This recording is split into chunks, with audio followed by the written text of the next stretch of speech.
One day I was sitting in a cafe and near me were two men. One of them was doing a crossword and he asked his companion, "How do you spell conscientious?" His companion replied, "I don't." This episode underlines how sometimes English spelling stumps even native speakers. Imagine learning the language. Having taught English for over 30 years, I've seen that English spelling is not only an obstacle for learners learning to write, but is also an obstacle to learning how words are pronounced. Let's take the OUGH or words as I call them. How many ways can this cluster of letters be pronounced? Here we go. Rough, plough, through, though, thought, thorough, or thorough if you're American, cough, hiccup, and loch. There are other clusters like EA which are just as bad, and this is just the tip of the iceberg. Many of these strange spellings and pronunciations can be attributed to how these words might have been pronounced in the past.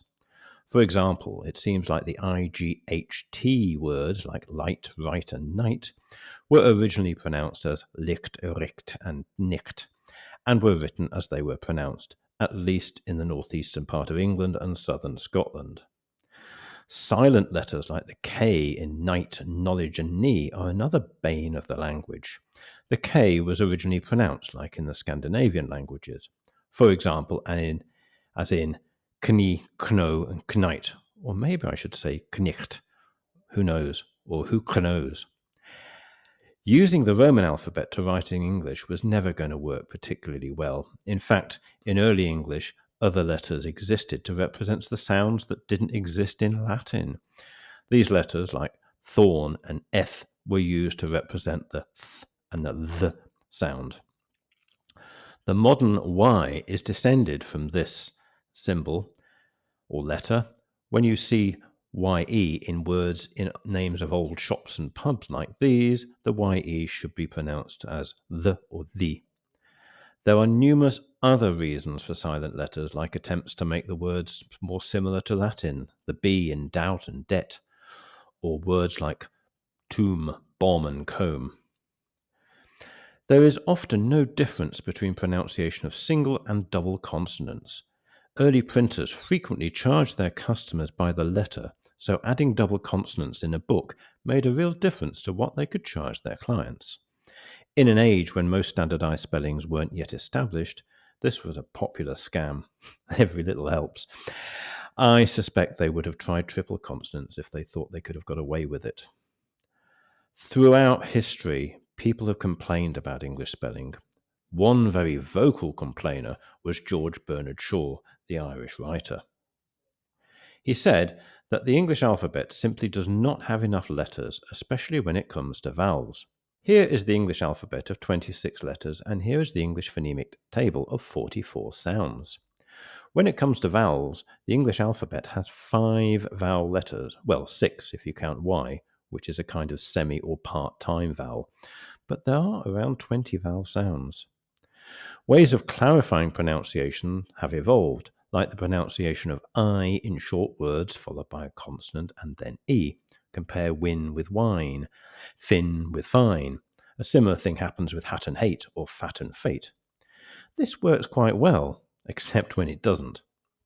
You just have to memorize OW words, take row and row, bow and bow, no and now, and so on. I could spend the rest of the day listing the problems, but we all know what they are. If you compare English and Italian, for example, you can see that there are huge differences. The English alphabet has 26 letters, and this is not nearly enough. The Italian alphabet has 21 letters, and that is easily enough. With very few exceptions, it's possible to write a new word correctly in Italian if you hear it spoken. So cavo, meaning cable, is made up of 4 sounds, 2 consonants and 2 vowels. All the letters are always pronounced in the same way, whether it's a consonant or a vowel. Why the difference?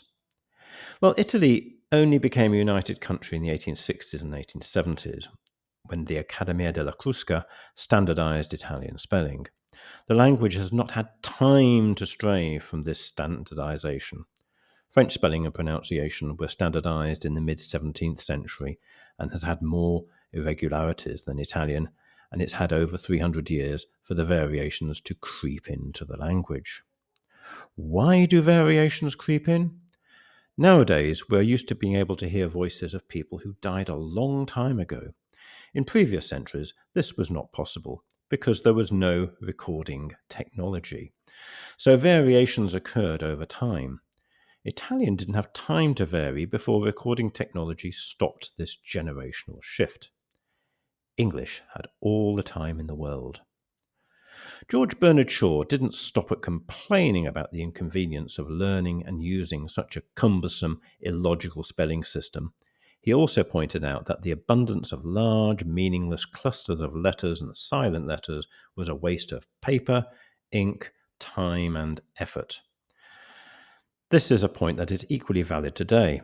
Some years ago, Siva Mercondani, a student at Dorseyville Middle School in Pittsburgh, Pennsylvania, calculated that changing the font used by the federal government to the Garamond typeface would save Washington some $136 million a year. Imagine how much would be saved by getting rid of useless letters. Shaw was a busy man and a writer, not a linguist, but he left £100,000 in his will, about $3 million in today's money, to be awarded to anyone who could come up with a new English alphabet that wasn't illogical and wasteful.